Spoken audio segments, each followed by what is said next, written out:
Welcome to the Head to Head Podcast, episode number 14. I'm your host, Cam McKinney. In this edition of the Head to Head Podcast, we will be looking at the issues of two teams in the NFL that are the powerhouse staples of the AFC. Both teams seem to be in complete and utter turmoil from the outside looking in. The Patriots and the Pittsburgh Steelers. Both teams have been dominating the AFC for over a decade, but now outside and inside issues are tearing both teams apart. Let's look at it from the New England Patriots side of things first.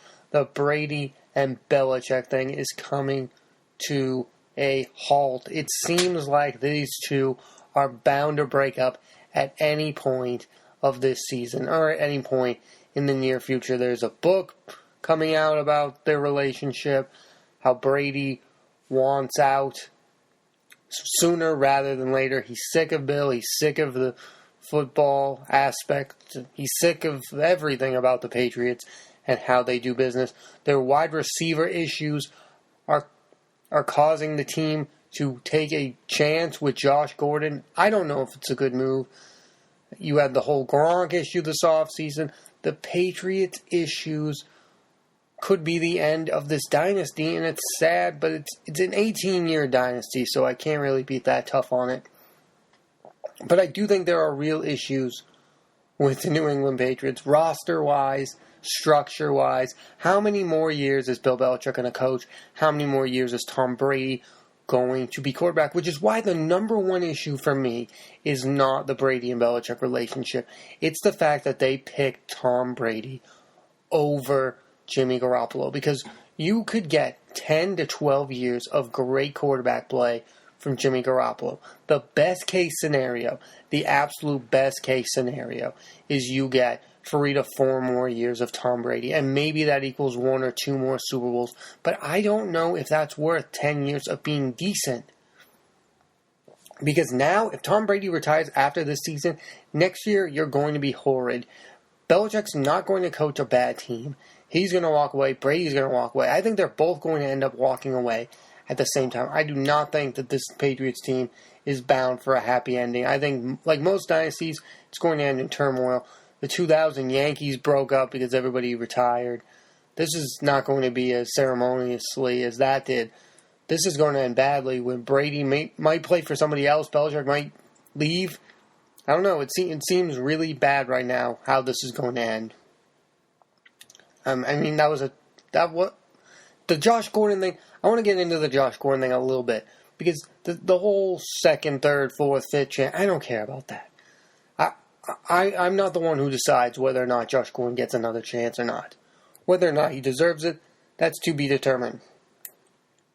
But I do feel like he hasn't been good in 5 years, so I'm not going to put that much weight on the move. It's a 5th round pick. Stop these football nerds telling me that 5th round picks matter, because they don't. There are not a lot of 5th round picks playing great football right now in the NFL. There are some, but they're few and far between, so I don't think it's that risky of a move. If he works out, fine. If he doesn't, it's not. There weren't these same people that were that mad when the Patriots brought in Michael Floyd, who had a DUI. I mean, I don't understand, because it's this guy, because he's so everywhere all the time, everything about the issues. I get it. Does he deserve a second, third, fourth, maybe even a 5th chance? Probably not. But that's not for me to decide, and I don't want to have an hour-long conversation about whether or not he deserves that chance or not. But what I do feel, though, is that the Patriots wide receivers is a real issue. Because, without, you have Chris Hogan, you don't have, let's talk about the guys you had last year that you don't have this year. You don't have Damian Amendola. You don't have Malcolm Mitchell. You don't have Brandon Cooks. You don't have anyone proven other than Chris Hogan. That's it. Cordell Patterson is bad. Philip Dorsett is He's just the type player. You don't have a go-to guy. And most importantly, what people aren't talking about, it's not the fact that they're just not that good. Brady doesn't trust anyone but Hogan at the time being. Doesn't it feel like Brady doesn't trust these people? And with Brady, it seems to come down to trust more so then it goes down to talent. And right now, he doesn't even have talent, and he doesn't seem to trust anyone outside the names of Gronk and Hogan. Gronk fixes a lot of your issues because he's such a dynamic tight end. He's the best tight end in the history of football. But with just Gronk and just Hogan, with not a great running backs and not great receivers, I this doesn't feel like a Super Bowl year. If Josh Gordon comes in and turns everything around, that'd be great, but it just doesn't feel like this is going to be a Super Bowl type season for the New England Patriots.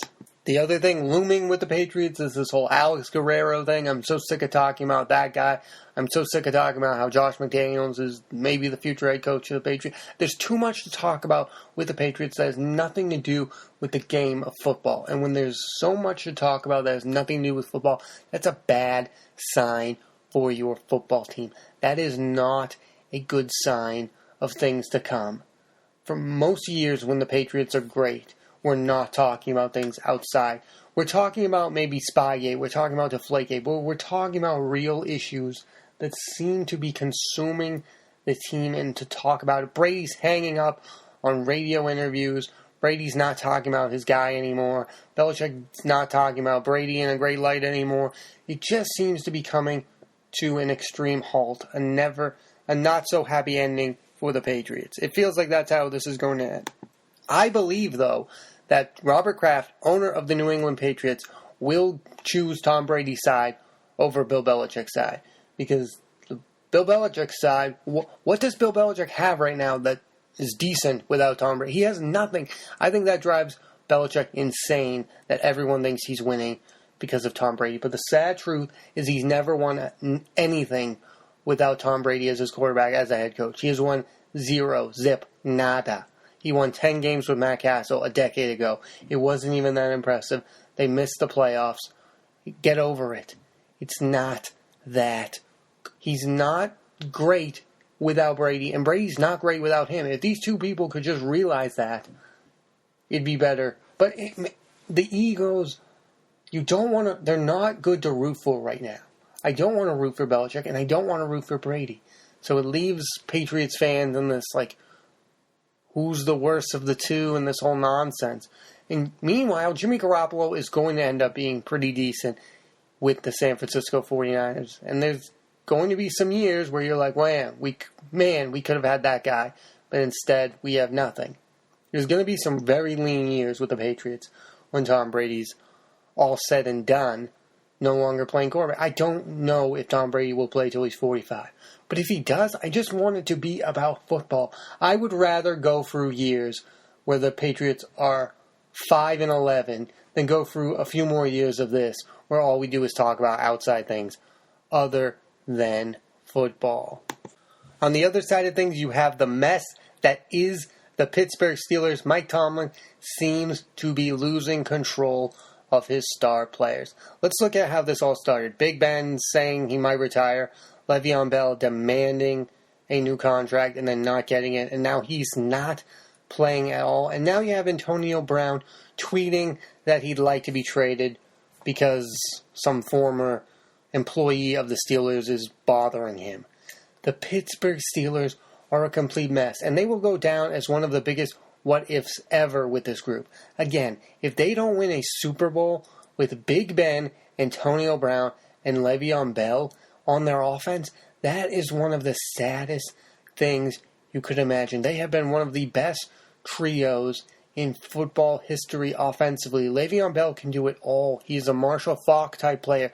Antonio Brown is as good as Julio Jones, as good as A.J. Green. He is one of the premier wide receivers in NFL history. And the sad fact that it looks like they're not going to win a Super Bowl together is pathetic. It's pathetic. I love Antonio Brown, first of all. He is my favorite of these three guys. I also like Big Ben. I'm not the biggest Le'Veon Bell fan right now. I don't really understand why Le'Veon Bell is holding out. There's no money to be gained. I get that he thinks if he sits out these 8 games or however long he's going to miss out, that there's going to be some big payday at the end of the rainbow. I don't think that's the fact. I think teams want to see him perform well this year. I think the best way to get paid in sports is to play well. That's why I like the Kirk Cousins side of things. Play well, then get paid.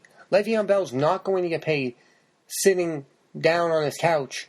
No one's going to be like, you know who we really want right now? Le'Veon Bell. I think it's a sad state of affairs for the Pittsburgh Steelers. The once proud organization. They've had 3 head coaches in like the last 60 years with Chuck Noll, Bill Cowher, and now Mike Tomlin. Should Mike Tomlin lose his job? Yes, he should lose his job if he can't control star players. That is the point of being a head coach. I know the record. I understand he's won a Super Bowl. I understand he's been to another one. But if I will give him till the end of this year, and if they miss the playoffs, I will consider firing Mike Tomlin. You do not get a lifetime pass.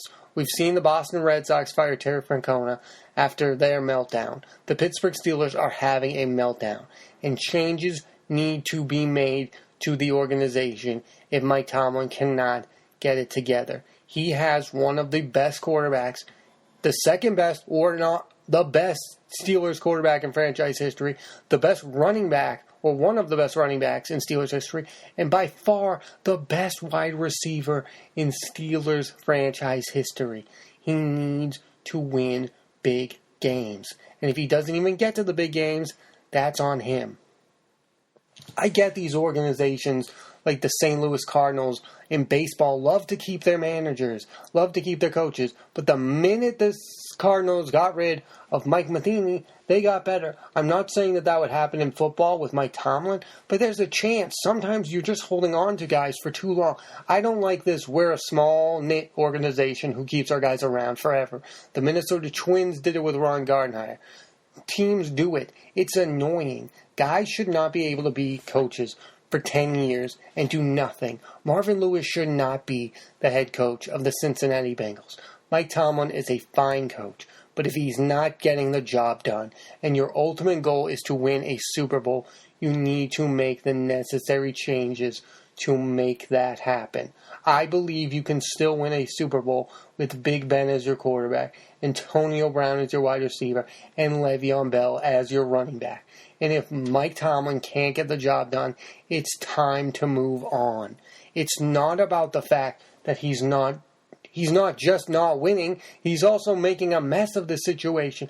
Bill Belichick would never allow Tom Brady to act this way. He would never allow Antonio Brown to act this way. And he would not be in the Le'Veon Bell situation where the guy's holding out and posting pictures of him on a jet ski. The Pittsburgh Steelers are out of control, and they need to get things back in motion to be a good team. This is a team that most people pick to be the second best team in the AFC. This is a team that last year was supposed to go to the AFC title game and lost to the Jacksonville Jaguars. So this would be their second straight year of underachieving if things keep going this way. You can't just stay status quo if the status quo is pure chaos. And right now the Pittsburgh Steelers are chaos. And for an organization that's never really been this chaotic, this is pretty bad. You have a quarterback who is all in and then all out. You have a wide receiver who can't stop talking. He has a problem with the internet. And you have a running back who's holding out for a contract he can't even get until the end of the year. And meanwhile, you have a defense that is terrible. The Pittsburgh Steelers defense is not good. Things need to change in Pittsburgh. I feel like the team right now has no identity other than Big Ben and Antonio Brown. And without Le'Veon Bell, there's no running game. The Steelers don't scare me. They might be overrated. They really might be. The Steelers have their problems and the Patriots have their problems, and that's why I think this opens the AFC this year to maybe some surprise teams like the Jaguars, like the Texans, like many others. I think the AFC is more open this year than in years past because the chaos of the Steelers and the chaos of the Patriots is opening the door for some surprise contenders. I think it is. I truly believe that the Patriots are at their weakest in the last 3 years, and the Steelers are clearly at their weakest in the last 3 years because all of their star players are chaotic. Brady's chaotic. Big Ben's chaotic. Antonio Brown's chaotic. Le'Veon Bell's chaotic. Rob Gronkowski, chaotic. You can't be dynasties and be utter and total chaos. And both of their head coaches are dealing with these issues very poorly, in my estimation. Bill Belichick will not comment on anything that happened last year with the Malcolm Butler situation, which is the biggest mistake of his coaching career. Not the Malcolm Butler situation. The fact that he won't even talk about it, to me, is the biggest mistake. And Mike Tomlin is trying to be cool, keep it in-house. He won't tell us what's going on with Antonio Brown right now after he skipped practice this past Monday. He won't really talk about the Le'Veon Bell situation, which I understand. But he's losing the team. Are both of these coaches losing? It almost makes me think that maybe these teams were run poorly the last couple of years. Is that safe to say that the Patriots' way is not the same way it used to be? Possibly because you don't have the veteran presence, you don't have the Bill Belichick guys who seem to love him, and the Steelers, who's loving Mike Tomlin right now? It doesn't seem like anyone is loving the way Mike Tomlin is doing things currently. If I had to bet which of these two teams is going to fix their issues, I would definitely pick the Patriots. But I also think there is a window for the Steelers to recover from this as well. I'm not saying that both of these teams are bad. I'm not saying that both of these teams can't make it to the AFC title game or even the Super Bowl. I'm just saying right now, things look bleak for both sides. I don't think Josh Gordon is going to come in here and save the Patriots. And Le'Veon Bell can't and probably isn't going to save the Pittsburgh Steelers because he doesn't want to save the Pittsburgh Steelers. His whole point is to prove that the team needs him, and the only way to prove that is if they're bad without him, and that will prove to them and to him that he's worth the money. But the sad truth is Le'Veon Bell thinks that there's a chance that the Pittsburgh Steelers are going to pay him this offseason, and they're not, because they're not going to reward a guy who let them turn into a bad team. His teammates are right to openly criticize him because he is part of the reason why they are bad. You don't get rewarded by proving that, hey, that's like if a fireman sees a house on fire and he can turn it out and he doesn't. They're not going to reward the fireman for not putting out the fire. Le'Veon Bell is not going to get rewarded unless he comes back to the Steelers immediately and puts out the fire and gets them back to their winning ways. Both of these teams, long-term futures, though, I wouldn't want to be either of these two teams moving forward. Tom Brady's going to retire eventually, and they don't have a backup. Big Ben's going to retire. They have a replacement in the Rudolph kid that they drafted. I don't really know much about him, but I don't think Mike Tomlin's going to be there for the long haul, and I don't think Bill Belichick's going to be there for the long haul for the Patriots either. Both of these teams' futures are not as bright as they were 3 to 5 years ago when they were the class of the AFC. I believe both of these teams are no longer the class of the AFC. I think they are more middle of the pack. I think that is why the AFC is wide open for teams like the Chiefs, Texans, and Jaguars. Those teams seem, to me, to be legit threats to these two teams who have been the class of the AFC for the last 15 years. The Patriots and Steelers have dominated the conference. I think it's time for new teams to shine, and I think that's why this year seems to be the end of an era and not the beginning of one that's going to be good for both of these franchises. Both of these teams' quarterbacks are aging, and therefore the window for success in the NFL, it comes down to quarterback success. And Tom Brady and Big Ben don't have that many more years of being great quarterbacks. And that's why the younger quarterbacks are going to start to dominate. The Mahomes, the Watsons, and even, sadly, the Blake Bortles are going to shine in the AFC as maybe these two teams' windows close. Thanks for listening to the Head to Head podcast. I'm Cam McKinney. You can check out this podcast on the iTunes app and wherever you can listen to podcasts. There will be a weekly episode. Thanks for listening to the Head to Head podcast.